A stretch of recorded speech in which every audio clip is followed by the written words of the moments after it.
Hey guys, what's going on? It's King Clutch here, and today, guys, we're back on the NBA 2K20. I hope y'all having a great day and everything is going well for you. Today, what I'm going to be showing you guys how you can create LaMarcus Aldridge here in NBA 2K20, guys. So this is a really good power forward or center build. Overall, this is a really good post-playing build. Now, I'm going to go ahead and show you guys this. I haven't seen many other people try to make a build similar to LaMarcus Aldridge. We're going to get right into this. We're going to make this build a power forward, right-handed, jersey number 12 again. That doesn't really matter. You can make this build into center too, but I just picked power forward because I feel like LaMarcus generally gets put at the power forward spot when he plays.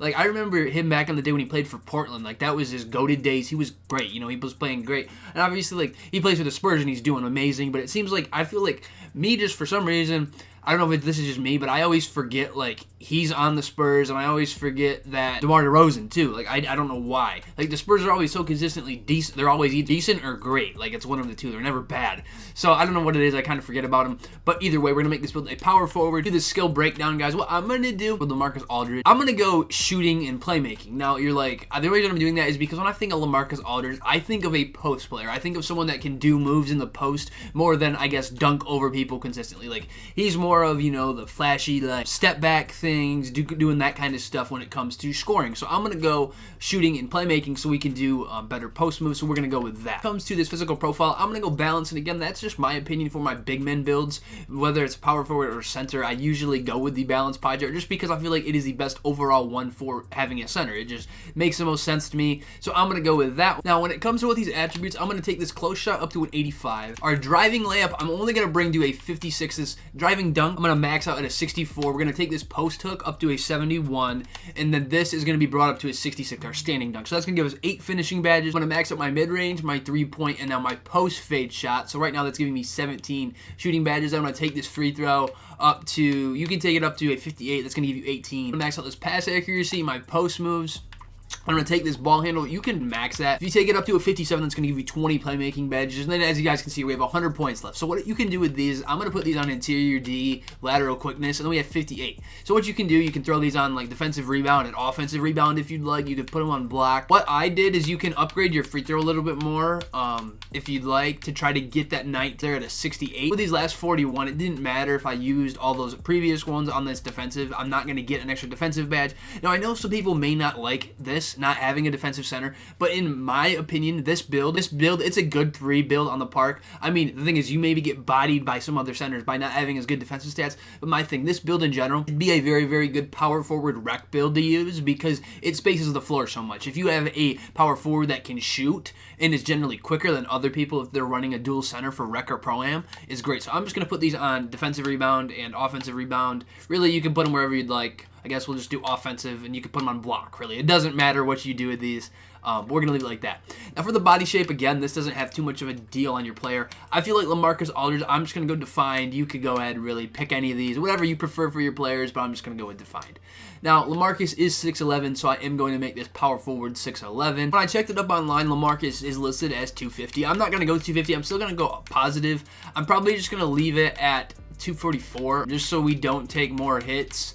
But really, you could honestly leave this weight. What I'm going to do is I'm just going to leave the weight at 240 because if we go any higher, we're just taking hits and things. We're not getting much of a strength boost, so to me, it's not worth it. I'm just going to leave it at 240, though. For his wingspan listed is 88.8 inches. What should be the median one here? You can leave it in the middle here, but what I'm going to do is I'm just going to take it down to 1 to 87.0. Now, if you'd like, you could easily minimize this wingspan because defense for this build isn't generally what you're trying to do. It's not your main thing. What I'm going to do is just go down to 87.0, though. And then from these 3 takeovers, we're getting playmaking take, we're getting spot-up shooter take, and post-scoring take. So all of these are really good options for this build. Playmaking take on a 6'11 build is kind of cheesy, the opportunity that you have that. I'm going to go post-scoring takeover, though. You can make a case for spot-up shooter if you'd like, but I feel like post-scoring is how LaMarcus Aldridge gets generally most of his points. And post-scoring will help you shoot regularly anyways. So overall, this will help you back people down. You can do fades out of that. You can do hop jumpers. You can do all that kind of stuff. So we're going to go with the post-scoring takeover there. And then for this build, we are going to get a post playmaker similar to Kevin Love, Gallinari, and Al Horford. Now, I know it doesn't say LaMarcus, but overall, this is a cool build. I haven't seen many post playmakers at all in the park. It's kind of a unique name, and it's something I haven't seen a lot of. So definitely, I'd suggest this build. It'd be a great build, really, to run on park. MYPARK because it spaces the floor.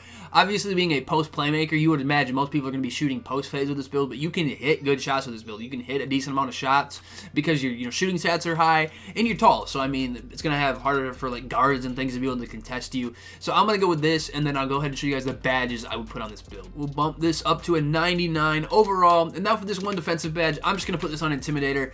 You can go ahead and put it wherever you'd like. It doesn't really have too much of a deal at the end. It's one defensive badge, but we're just going to go Intimidator there. Now for these finishing badges, guys, I'm going to put Contact Finisher on gold again. You should put it as high as you can, even though with this build we're not going to be getting the contact dunk animations. It's still a good one to use. I'm going to put Back Down Punisher on silver because we're going to be able to back people down. Fancy footwork here on silver. Now with this last badge, realistically, you can put this in a multitude of places. I would say deep hooks would be a good one to use. Drop stepper, cross key scorer, any of those. I'm going to put it on drop stepper, but again, you could throw it on deep hooks if you're going to be shooting hooks, or you could put it on drop stepper if you're going to be doing drop steps, or cross key scorer if you mainly just want to focus on layups.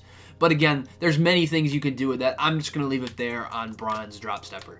Now, when it comes to these shooting badges, I'm going to put quick draw on silver. Again, that's just my opinion. That's where I like quick draw, but you can go ahead and put it whatever speed you're used to. I'm going to put range extender on Hall of Fame. Again, what I say every single time when I use range extender, it helps space the floor so much, and having a big that can shoot is great because most people, you're like, oh, and especially with the name, it's a post playmaker, so you wouldn't assume you could. Obviously they can dribble and they can play in the post, they can make passes and things out of the post, but it doesn't say anything about shooting. So this build, it's pretty honestly, it's kind of sick because I haven't seen this very often, and it's just a good build to have. Now I'm going to put corner and catch and shoot both on bronze. Just especially with this build, you could easily leak out to the corner, go into the post, run out to the corner from the elbow, and then run to the corner, and you can definitely use that. Now I'm gonna leave catch and shoot there on bronze, but you could definitely hire those. I'm gonna put Deadeye here on silver. Again, I feel like Deadeye would be a good badge to use with this build because that can help you from anywhere, but I really don't feel like you need to put it any higher. Now I'm gonna put deep fades on Hall of Fame just because of this build, especially we want to focus on shooting fadeaway shots. Like that's one thing you're gonna want to focus on, or standing in the corner, standing up on the wings and shooting the ball. So I'm going to put that there, but you don't really have to put it that high if you don't feel like you need to. Now, Pick and Popper would be another good badge to use because you're going to be setting screens with this build, so you could definitely use that and utilize that and maybe get a shot percentage. Volume Shooter, again, would be something you could argue for if you want to be shooting a lot with this build because driving generally isn't going to be your way of scoring. But Volume Shooter could be a badge you want to use if you're going to be shooting a lot with this build. But I'm going to put Hot Zone Hunter on silver and Green Machine on silver. And again, if you don't have Hot Zones, don't use Hot Zone Hunter. But you could go ahead and throw those on like Volume Shooter. Any of these really. There's quite a few options. You could hire up corner, catch and shoot if you'd like. But this is what I would do for these shooting badges, guys. When it comes to the playmaking badges here, what I'm going to do is I'm going to put Bailout on bronze. My thing is I love having Bailout just in case you go for a layup or a dunk and it doesn't, don't get a bad animation. You still have that opportunity to possibly pass out. So we're going to put that on bronze, and that should help us out with those. I'm going to put Quick First Step on Hall of Fame just so we're able to dribble, more consistently. Especially if center's guarding us, they're going to be slow. So if we have all these Hall of Fame playmaking badges, we should just be able to get right past them. Put Handles for Days again on Hall of Fame so we can dribble even more. So I feel like that's another good badge to use. Now I'm going to put Space Creator on silver because we can create space. We can possibly shoot step backs with this build with a 6'11 build. Having a center guard, there's no way they can guard a step back with this build because you're quicker than them. You have all these playmaking badges. You should be set. So we're going to throw those there. Now I'm going to put Dream Shake here on silver just because we're going to be doing a lot of moves in the post. So I feel like that is a good badge to use. I'm going to put Tight Handles and Unpluckable both on bronze just so we can have those. And I'm going to add Post Spin Technician up here to gold. I feel like that is another one you're going to want to use because you're going to want to be doing post spins or drives and things like that, moves in the post. Now with this last badge, I feel like there's a few things you could do with this. You could throw this on Break Starter if you're going to be throwing outlet passes. You could throw it on Dimer if you'd like. Lob City Passer if you want to be throwing lobs. If you have a slasher that you play with, you could get that. I'm going to put it on Dimer just so in case we get the ball fed to us in the post, we can pass out and kick out to somebody else, and they can possibly have a better chance of making their shot. But there's a plethora of these playmaking badges you could choose for this build, guys. But overall, I feel like this is a very, very unique build. It's something that kind of defines how LaMarcus Aldridge plays. It's just an entertaining build to use. It's different. So if you guys want to see more NBA 2K20 builds like this, please subscribe to the channel, guys. We're going to be doing a lot more of these builds. But anyways, it's been King Clutch here. Hope you guys enjoyed the video. Anyways, have a great rest of your day. Peace out, guys. Thanks.